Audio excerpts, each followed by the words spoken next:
Hello everyone, नमस्कार। आप सभी का स्वागत है आज के इस वीडियो में।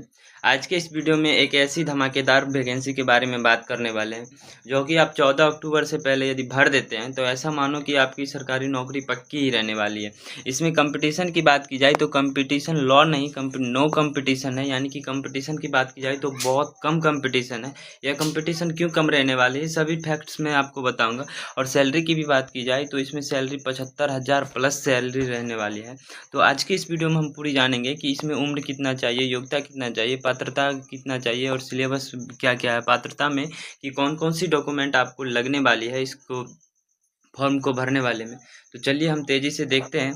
तो सबसे पहले हम इम्पोर्टेंट डेट्स की बात कर लिए कि कब से ऑनलाइन होगा, कब तक ऑनलाइन हो सकता है। तो ये ऑनलाइन जो है कि 15 सितंबर से स्टार्ट हो चुका है, मतलब कि पहले से ही स्टार्ट हो चुका और 14 अक्टूबर तक ये ऑनलाइन अप्लाई होंगे, यानी कि आप कल तक अप्लाई कर सकते हैं। यदि आप 13 अक्टूबर को देखते हैं तो आप 14 अक्टूबर तक अप्लाई कर सकते हैं। आप 14 अक्टूबर को जाके आप रजिस्ट्रेशन कर दीजिए, 14 अक्टूबर को जाके आप रजिस्ट्रेशन कर दीजिए। किसी कारणवश यदि आपका ऑनलाइन पेमेंट नहीं हो पाता है तो आप 16 अक्टूबर तक ऑनलाइन पेमेंट लास्ट डेट कर सकते हैं, ठीक है।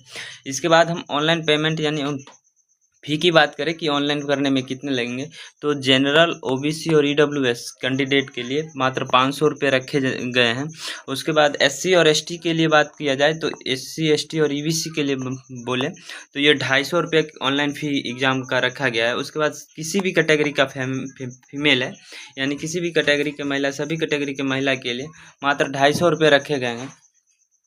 उसके बाद बात करें कि आप पेमेंट कैसे कर सकते हैं, तो पेमेंट करने के लिए आप ऑनलाइन मोड में पेमेंट होगा, जो कि आप डेबिट कार्ड या क्रेडिट कार्ड, इंटरनेट बैंकिंग या आईएमपीएस या कैश कार्ड या आपके मोबाइल में वॉलेट है तो उससे भी आप अपना पेमेंट कर सकते हैं, ठीक है।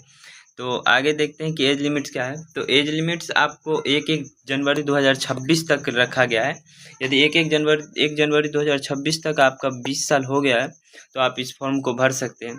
मैक्सिमम एज की बात की जाए, मिनिमम एज 20 साल और मैक्सिमम एज की बात की जाए तो 33 साल रखी गई है।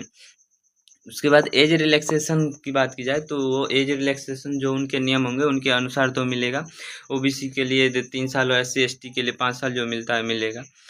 सिलेक्शन की बात की जाए कि आपकी कैसी सिलेक्शन होगा, मोड ऑफ सिलेक्शन, तो इसमें 4 एग्ज़ाम होने वाले हैं, जो कि एग्ज़ाम में पहला ही एग्ज़ाम सीबीटी होगा, यानी कंप्यूटर बेस्ड टेस्ट होगा।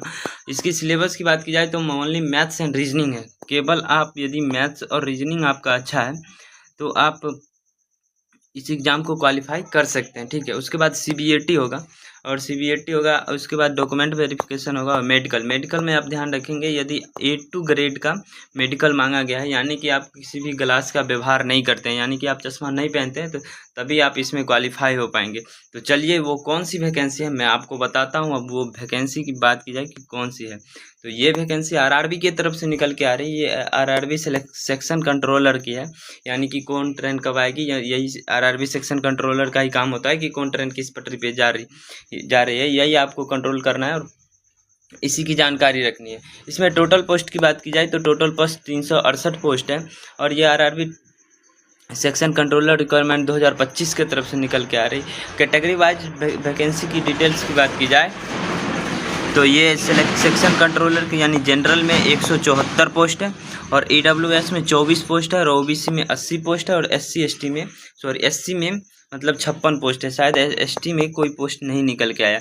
तो ये थी आरआरबी सेक्शन कंट्रोलर की पूरी जानकारी, जो कि आज 14 अक्टूबर तक आप ऑनलाइन कर सकते हैं। तो अभी जाके ऑनलाइन कीजिए और अपने सपनों को साकार कीजिए। मिलते हैं फिर से कोई एक और नई और दमदार वीडियो में, तब तक के लिए बने रहिएगा। जय हिंद, जय भारत।